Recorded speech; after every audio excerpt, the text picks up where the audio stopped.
Good morning all of you. आज हम जैसा कि लिखा हुआ है टाइटल सामान्य कार्बनिक रसायन यानी कि जीओसी पर बात करेंगे। किस पर बात करेंगे स्टूडेंट्स? जीओसी पर बात करेंगे।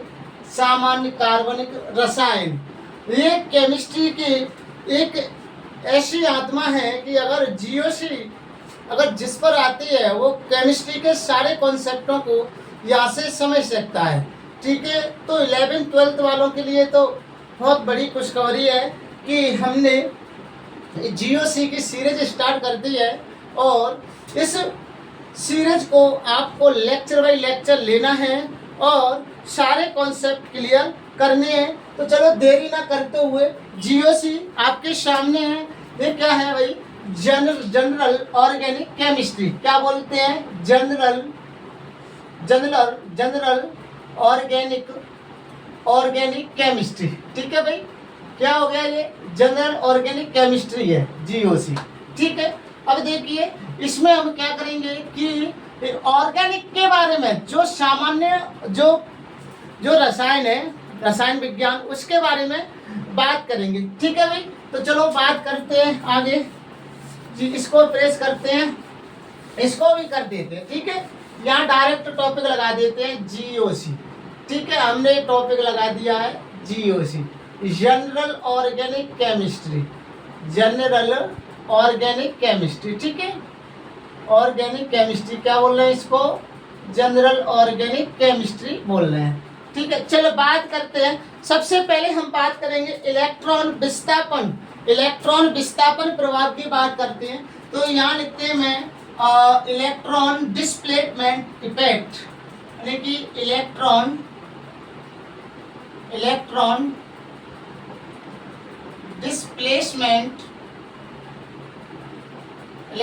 Displacement effect. ठीक है, बोले तो इलेक्ट्रॉन विस्थापन प्रभाव, इलेक्ट्रॉन विस्थापन प्रभाव। ठीक है, अब बात करते हैं कि इलेक्ट्रॉन विस्थापन प्रभाव, इसको स्टूडेंट्स 2 टाइप से डिवाइड किया गया है। कितने टाइप में? 2 टाइप में। इसको 2 भागों में बांटा है। इसमें फर्स्ट होगा आपका जो स्थायी इलेक्ट्रॉन विस्थापन प्रभाव होगा और एक अस्थायी वाला होगा। ठीक है, दोनों की बात करते हैं। एक तो आपका स्टेबल होंगे और सेकंड है आपका अनस्टेबल। इसमें 2 है, स्टेबल और अनस्टेबल। स्टेबल के अंतर्गत देखो अनस्टेबल में आता है आपका मीजोमेरिक इफेक्ट। कौन सा आता है? मीजोमेरिक इफेक्ट आएगा, मीजोमेरिक इफेक्ट। ठीक है, और इसमें एक इंडक्टिव इफेक्ट आएगा इसके अंतर्गत, और इसके अंतर्गत रेजोनेंस आएगा, रेजोनेंस होगा। और सेकंड है आपका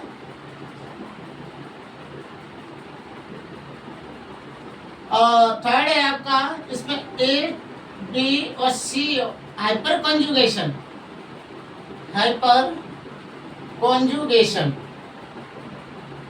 अतिसंयुग्मन बोलते हैं इसको बोलते हैं प्रेरणिक प्रभाव या प्रेरणिक प्रभाव। ठीक है, प्रेरणिक प्रभाव हो गया। इसको बोलते हैं अनुनाद। ठीक है, इसको बोलते हैं अतिसंयुग्मन। और मीजोमेरिक को क्या बोलते हैं? इलेक्ट्रोमेरिक प्रभाव है। ये तो इलेक्ट्रोमेरिक प्रभाव ही होगा, है ना? इलेक्ट्रोमेरिक प्रभाव। मीजोमेरिक नहीं, इसको बोलते हैं इलेक्ट्रोमेरिक प्रभाव।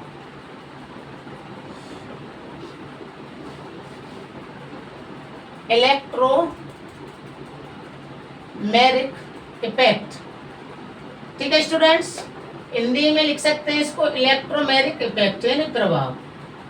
ठीक है, तो बोलो इतनी बात आपकी समझ में आई होगी। जीओसी का पहला टॉपिक स्टार्ट किया है हमने, आपकी समझ में बिल्कुल आनी चाहिए कि इलेक्ट्रॉन डिस्प्लेसमेंट, इलेक्ट्रॉन जो डिस्प्लेसमेंट है, देखो electron displacement effect two types का है हमारे पास में। मैंने कहा कि कौन कौन से हो सकते हैं इलेक्ट्रॉन डिस्प्लेसमेंट, एक स्टेबल होगा एक अनस्टेबल होगा। और स्टेबल के अंतर्गत है हमारे पास इंडक्टिव इफेक्ट, रेजोनेंस और हाइपर कॉन्जुगेशन। और अनस्टेबल में आता है इलेक्ट्रॉनिक इफेक्ट आता है। ठीक है, इतनी बात आपकी समझ में आ गई। तो मैं क्या कहता हूं कि जो ये है, जो इलेक्ट्रोमैग्नेटिक इफेक्ट है, ये क्या है कि ये ओनली रेजेंट की उपस्थिति में होगा। इसमें किसकी प्रेजेंस होनी चाहिए? इसके लिए क्या प्रेजेंट है? रेजेंट। ये रेजेंट की प्रेजेंस में होगा। और रिएक्शन कैसी होंगी? ये रिएक्शन कैसे दर्शाएगा बेटा? ये कौन सी रिएक्शन दर्शाएगा बेटा चैंपियन?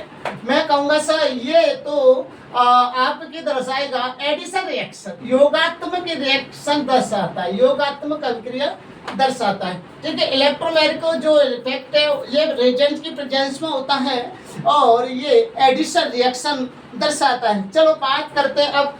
आज हमारा जो इस क्लास का जो टॉपिक रहेगा, हमारी इस क्लास का टॉपिक है आज का इलेक्ट्रोमैग्नेटिक इफेक्ट। धीरे धीरे हम इन सबको बताएंगे। यहाँ से स्टेबल अनस्टेबल कंपाउंड होते हैं वो सारी बातें सीखेंगे कि पीरियडिक इफेक्ट भी दो टाइप्स का होता है। मैंने कहा कि प्लस शाई और एक माइनस शाई होता है।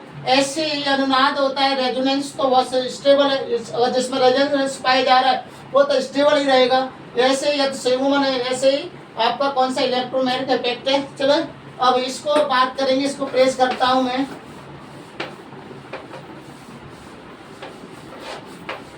बढ़िया से नोट्स बनाते जाना है आपको साथ ही साथ। चले लिख लेते हैं। ये पहली आज की हमारी जो हेडिंग, मेन हेडिंग रहेगी वो है इलेक्ट्रोमैग्नेटिक इफेक्ट, यानी इलेक्ट्रोमैग्नेटिक प्रभाव यानी इफेक्ट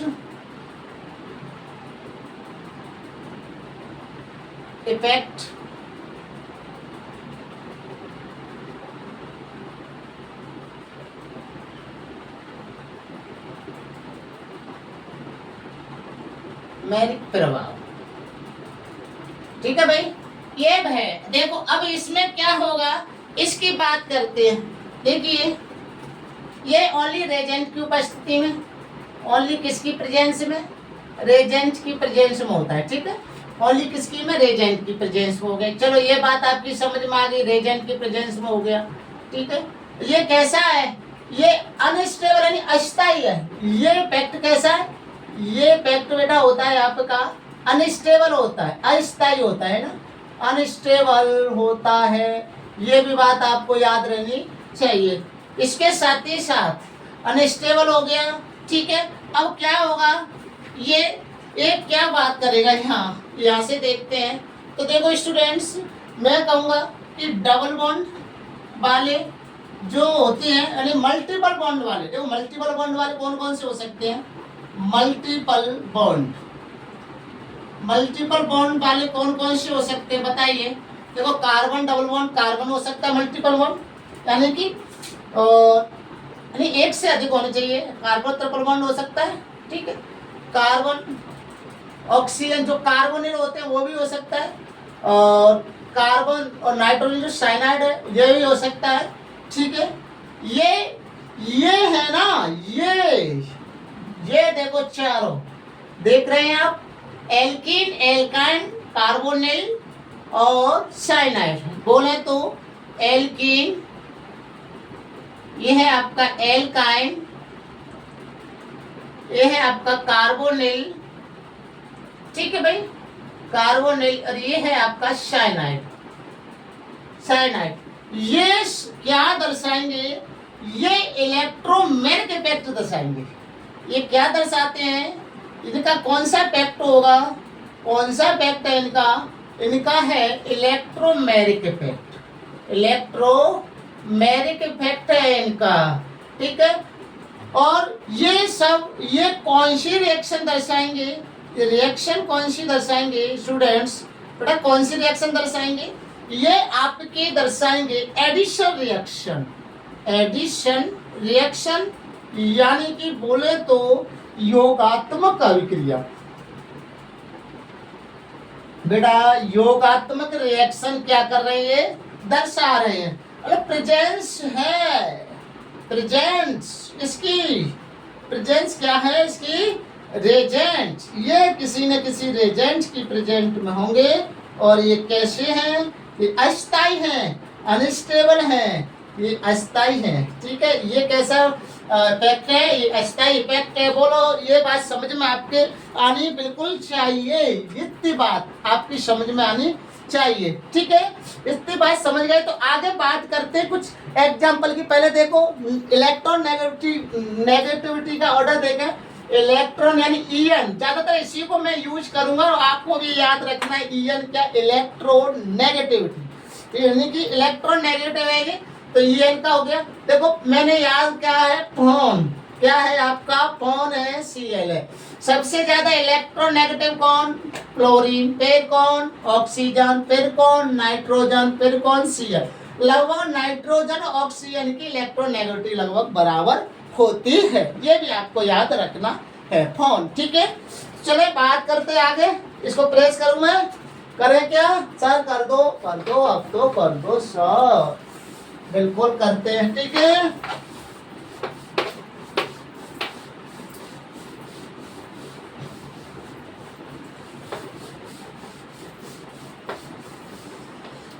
चले इसको अब तक।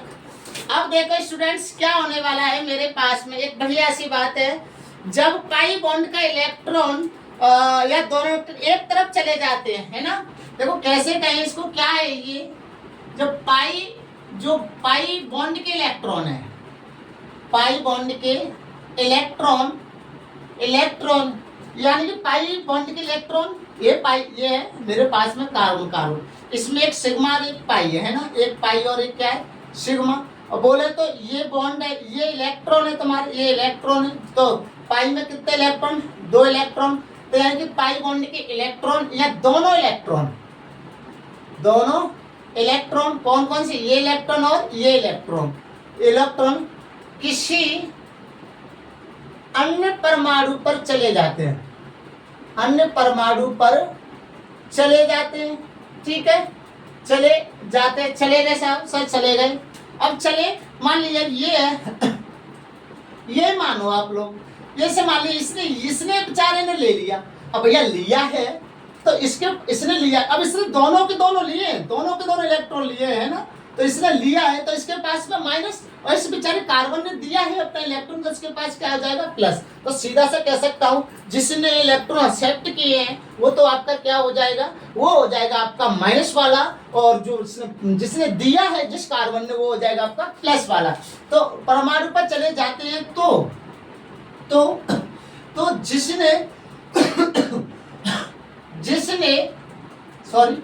जिसने इलेक्ट्रॉन ग्रेड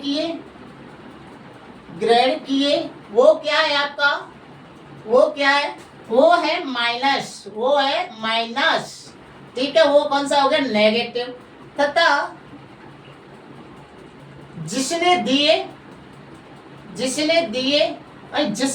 जिससे इलेक्ट्रॉन जा रहे हैं ना, इस बाई इलेक्ट्रॉन वाले जिसने दिए, वो क्या हो जाएगा आपका प्लस हो जाएगा। क्या हो जाएगा, प्लस। बोलो ये इतनी बात आपकी समझ में बिल्कुल आनी भी चाहिए, है ना। इलेक्ट्रॉन इफेक्ट कहला रहा है जी, बिल्कुल क्या कहलाएगा, इलेक्ट्रॉनिक इफेक्ट कहलाएगा। इसके आधार पर मैंने बता दिया आपको क्या क्या समझा सकते हैं। ठीक है, क्या क्या समझ सकते हैं। अब देखो मैं बात करूं, चलो सर एग्जांपल से बात करते हैं। एक सममिति एल्कीन है, सममिति एल्कीन के बारे में बात करूं, सममिति एल्कीन की बात करता हूं मैं। सममिति एल्कीन की बात करता हूं सर। सममिति एल्कीन मेरे पास ये है एल्कीन, ये है मेरे पास में एल्कीन है ना। अभी एल्कीन है बेटा, तो ये एल्कीन देखो सममिति एल्कीन में क्या है, जो पाई इलेक्ट्रॉन है ना दोनों तरफ जा सकता है। अब देखो ये भी ले सकता है दोनों को, और ये भी दोनों को ले सकता है। देखो अब देखो मान लिया पहली बार क्या किया, इसमें रेजोनेंस बनेगी, इसमें संरचना बनेगी, संकर संरचना बोलते हैं, संकर स्ट्रक्चर बोलते हैं, हाइब्रिड स्ट्रक्चर बोलेंगे। अब इसने क्या कर दिया, पहले इलेक्ट्रॉन को ले लिया। अब बेचारा इसने तो दे दिया तो प्लस हो गया। अब बेचारा इसने ले लिया, तो इसके बाद कैसा चिन्ह आ गया, माइनस आ गया, है ना। सममितीय एल्कीन का मतलब यही होता है, मीन्स यही होता है कि दोनों तरफ इलेक्ट्रॉन जा सकते हैं। अब मैंने कहा इधर देखो, तो इधर देखो, अब क्यों इधर दे दो ना बेटा, इधर दे दो अब की बार, है ना। इसको तो पहले वाला बनाना, अब इधर दे दिया इसने, इधर दे दिया, तो बेचारे में माइनस आ गया, ले लिया उसने, है ना। इस पर इलेक्ट्रॉन की डेंसिटी है ना बढ़ जाएगी, क्योंकि इसमें 2 इलेक्ट्रॉन, देखो अभी देखो ये है यार, इसने दिए प्लस है, इस पर प्लस का मतलब है कि इस पर इलेक्ट्रॉन की कमी है, इलेक्ट्रॉन डेंसिटी की कमी है, और इसका मतलब है इस पर इलेक्ट्रॉन डेंसिटी अधिक है, क्योंकि इसमें कितने इलेक्ट्रॉन है, 2 इलेक्ट्रॉन है, ठीक है भाई। तो इलेक्ट्रॉन डेंसिटी इधर इस कार्बन की ज्यादा है, इसकी कम है। तो जो सममितीय एल्कीन के लिए बात होती है इस प्रकार से। अब इसकी मैं कहूंगा सर, इसकी स्ट्रक्चर जो संकर जो स्पीसीज है कितनी बनी, 1 2 3 बनी, है ना। एक ये बनी, एक सममितीय एल्कीन की बात हो रही है किसकी हो रही है बेटा, सममितीय एल्कीन की बात हो रही है। आगे की और बात कर सकता हूं मैं, अब आगे की बात कर सकता हूं कि ये एडिशन रिएक्शन कैसे दर्शा रही है, ये एडिशन रिएक्शन कैसे दर्शा रही है। मान लीजिए यही कंपाउंड में डाल दिया, क्या डाल दिया, ये डाल दिया, चलो यह द्वारा से बताऊं मैं, इसको प्रेस कर देता हूं मैं, है ना, इसको प्रेस कर देता हूं। अब की बार तो मैंने वो तारीफ लिया, इसको इससे कर देता हूं, ठीक है। कुछ है मेरे हाथ में साफ करने के लिए, ठीक है, आपको पता ही नहीं है मेरे हाथ में क्या है, ठीक है, मैं रख दिया। अब देखो मैंने कहा आपसे कि CH2 डबल बॉन्ड सममितीय एल्कीन है, सेमेस्ट्री है ना, एल्कीन है। अब देखो मान लीजिए इससे को मैंने इलेक्ट्रॉन दे दिया, ठीक है, स्ट्रक्चर क्या बनी, CH2 प्लस, और इधर क्या बनी, CH2 माइनस बनी, ठीक है। अब मैं इसकी रिएक्शन करा रहा हूँ HCl के साथ में, है ना। अब हमको पता है इसको जब तोड़ते हैं तो Cl माइनस और ये प्लस बनता है। अब बताइए कि मैंने कहा इलेक्ट्रोफाइल और न्यूक्लियोफाइल में क्या है कि इलेक्ट्रोफाइल न्यूक्लियोफाइल की ओर जाएगा और न्यूक्लियोफाइल इलेक्ट्रोफाइल की जब जाएगा, यानी प्लस माइनस की ओर जाता है और माइनस किधर जाएगा, प्लस की ओर जाता है। अब देखो बेटा, अब ये किधर जाएगा ये इधर अटैक करेगा, देखो ये तो इधर अटैक कर देगा और ये इधर अटैक करेगा, ठीक है। तो मैंने कहा CH3 पर क्या आ जाएगी, CH2 पर क्या आ जाएगी बेटा, Cl आ गई, और इधर क्या आ जाएगी आपका, इधर आ जाएगा बेटा H आ जाएगा, ठीक है। तो 1 क्लोरो एथेन बन गया, 1 क्लोरो एथेन बन गया, ठीक है भाई। अभी इधर दे दो, तो इधर भी जैसे मान लिया आपकी बार आपने कहा सर इधर की चेक कर लो, इसको इधर दे दो, तो स्ट्रक्चर तो अब इधर से माइनस हो गया, इधर प्लस आ जाएगा, सीधा सी बात क्या हो गया गले को, ए माइनस प्लस, तो अब कहा किसा ये किधर जाएगा, ये इधर आ जाएगा ना माइनस वाला, तो ये तो प्लस इधर आ जाएगा माइनस, तो इस पर पहले से हाइड्रोजन है, ये CH2Cl, ठीक है। इस प्रकार से आपको ये देखो एडिशन रिएक्शन बता रहा है कि नहीं बता रहा है, एडिशन रिएक्शन है ना कि नहीं है, बिल्कुल है, ठीक है। चलो आगे और बात कर देते हैं, और एग्जांपल ले लेता हूं, और एग्जांपल की बात करते हैं। चलो सर और बताइए, और इसको प्रेस करता हूं पूरे को, फिर बताता हूं मैं आपको। मैंने कहा एक एग्जांपल आपको और देता हूं मैं, मान लिया आपको दे देता हूं मैं 2 ब्यूटीन का एग्जांपल दे देता हूं। मैंने कहा CH3 CH double bond CH CH3, ठीक है, ये बात हो गई मेरे पास में। अब देखो मैं इसको दे देता हूं, अब क्या बनेगी स्ट्रक्चर इसकी, CH3 CH, इसने दिया है तो इसके पास तो प्लस हो जाएगा, कैटायन आ गया, इसने लिया है बेचारे के पास में तो माइनस आ गया, और बेटा आपका ये जोड़ गया, ठीक है। अब मैंने कहा इस पर HCl का योग करा दो बेटा, HCl का योग का, ये तो माइनस से होता है, ये प्लस होता है। अब बताइए प्लस किधर जाएगा, माइनस की ओर जाएगा, और माइनस किधर जाएगा बेटा, प्लस की ओर जाएगा। तो ये प्लस है तो यहाँ पर बेटा माइनस आ जाएगा आपका, आ गया कि नहीं आ गया, इधर क्या जाएगा बेटा प्लस से आ जाएगा, उधर क्या हो जाएगा CH3 आ जाएगा। बोलो 2 ब्यूटेन 2 क्लोरो ब्यूटेन हो गया, ठीक है। बोलो इतनी बात आपकी समझ में आई कि नहीं आई, नहीं आई कि आई कि नहीं आई, आई होगी। परंतु बेटा जो होती है ना, जो असमितीय एल्कीन होती हैं, वो पाई इलेक्ट्रॉन की शिफ्टिंग के प्रेरण प्रभाव के आधार पर होती हैं, उनको भी समझ लेते हैं, समझने के लिए, है ना, उनको भी समझ लेंगे। चलो, और असमितीय एल्कीन भी प्रेरण के प्रभाव के आधार पर, असमितीय एल्कीन का सममिति मैंने ली थी, असमिति का होते हैं सर, एक और बता दो सर, फिर आगे बढ़ना। हम बता दे रहे, कह तो रहे, बताएंगे कौन है। ये इधर शिफ्ट करो, इसको शिफ्ट किया आपने तो क्या बना, CH3। इसका मतलब होता है इसकी जो स्ट्रक्चर बनी है हाइब्रिड स्ट्रक्चर। आज तो पूरे लेक्चर में गले की ऐसी हो गई है ना। देखो भैया ज्यादा लंबा नहीं है, छोटा है ये तो, है ना। तो 3 ही कार्बन इसीलिए छोटा है, CH है ना, CH2, ठीक है ना। बोलो है ना। अब देखो, अब बेचारे ने लिया है, बेचारे का कर्ज हो गया, ठीक है। इस बेचारे ने दिया है, इस पर भैया प्लस आ गया, परंतु उस पर जो पैसा था उसने इसको दे दिया, तो इस पर इलेक्ट्रॉनों की डेंसिटी तो कम हो गई ना, है ना। बोलो हुई कि नहीं हुई, हुई कि नहीं हुई, बिल्कुल हुई है, बिल्कुल हुई है, ठीक है। आगे और बात करते हैं। अब देखे क्या बात करते हैं भाई, कि यही तो इसको तो कर दो सर 3, इसको तो 3 कर दो सर, कर दिया। अब देखें योग करा दो, HCl का HCl कुछ भी करा दो, और ले लेंगे अब नेक्स्ट एग्जांपल। ये माइनस हो गया, अब लगा दो भाई, आपको पता है ये सिंपल बात है, सिंपल सी बात है, ज्यादा माथापच्ची तो करनी ही नहीं है आपको, है ना। ज्यादा माथापच्ची करने की आवश्यकता नहीं है, ठीक है भाई। चलो आगे बात करते हैं। देखो मैंने एक बात भी बताई थी आपको कि क्या बात बताई थी, इलेक्ट्रोनेगेटिविटी En सबसे ज्यादा किसकी ज्यादा होती है। देखो सबसे ज्यादा होती है फ्लोरीन की, फिर ऑक्सीजन की, फिर नाइट्रोजन की, फिर Cl की। ये भी याद आपको रखनी है। कौन Cl आपको क्या करना है, याद रखना है। नेगेटिविटी है ना। चलिए आगे बात करते हैं। आगे बात क्या करेंगे, आगे बात करते हैं सर। एक एग्जांपल, एक बढ़िया से एग्जांपल एसीटोन वाला मैं ले लेता हूँ इसके लिए। एसीटोन का है ना, ए है, ठीक है। अब इस एसीटोन की रिएक्शन मैं करा देता हूँ किससे, HCN से करा दूं। किससे करा दूं, HCN से करा दो सर, HCN को कराएं। तो देखो ये तो माइनस होगा, ये क्या होगा, प्लस हो गया। अरे देखो ये बॉन्ड इधर शिफ्ट होगा बेटा, कैसे होगा, इधर शिफ्ट होगा तो कैसी स्ट्रक्चर बनेगी, CH3C, यहाँ माइनस आ जाएगा, कहीं इधर शिफ्ट हुआ है, इसके ऊपर क्या आ जाएगा भाई, इसके पास छोटा प्लस आ जाएगा, ये बन गया CH3। अरे भैया HCl खड़ा है पहले से, इसको देने के लिए प्लस देने को माइनस को देगा और माइनस प्लस को देगा, वहीं का है साहब। तो बन के CH3C और यहाँ OH आ जाएगा, और यहाँ CH3 है, और यहाँ क्या आ जाएगा, CN आ जाएगा। क्या आ गया बेटा, CN, साइनोहाइड्रिन बोलते जाता है इसको, साइनोहाइड्रिन बोलते हैं, ठीक है। इतनी बात आपकी समझ में आनी भी चाहिए। बोलो बात समझे कि नहीं समझे, बोलो समझे कि नहीं समझे। और बताइए।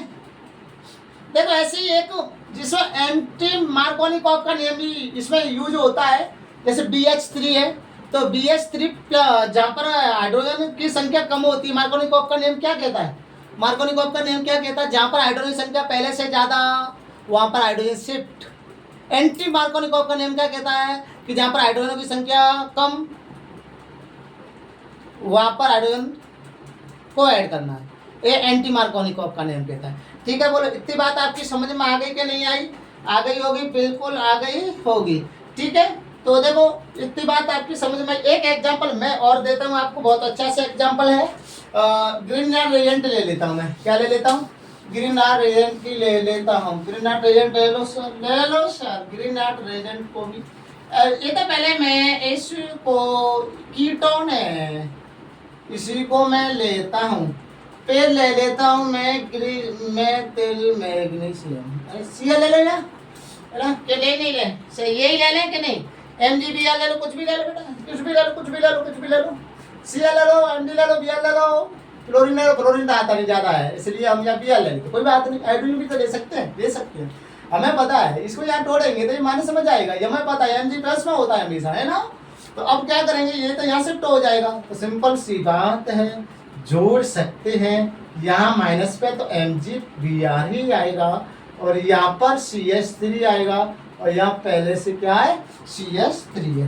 तो इस प्रकार से आज के लेक्चर में हमने इलेक्ट्रोमैग्नेटिक इफेक्ट के बारे में पूरी जानकारी हमने प्राप्त की है। और हम नेक्स्ट लेक्चर, ये लेक्चर आपका फर्स्ट है, पहले ये लेक्चर आपका कौन सा है, फर्स्ट है। सेकंड लेक्चर की बात करेंगे, मैंने जो अनस्टेबल वाला था इलेक्ट्रोमैग्नेटिक इफेक्ट उसके बारे में बताया। अब वो नेक्स्ट में पढ़ेंगे प्रेरक इंडक्टिव इफेक्ट, रेजोनेंस और है आपका हाइपर कंजुगेशन, इनके बारे में धीरे धीरे बात करेंगे। नेक्स्ट लेक्चर में मिलते हैं। अगर वीडियो अगर अच्छी लगी हो, अगर क्लासेज अच्छी लगी हो, वीडियो क्या क्लासेज अच्छी लगी हो तो सब्सक्राइब कीजिएगा, लाइक कीजिएगा, ठीक है, और वीडियो को शेयर कीजिएगा। आप जैसे स्टूडेंट देखेंगे तो आपको पता ही है। तो क्या है, आज का लेक्चर एंड होने की कगार पर है, यानी हो गया। तो स्वस्थ रहें, मस्त रहें, पढ़ते रहें, बढ़ते रहें। All the best. Next lecture में फिर मिलते हैं।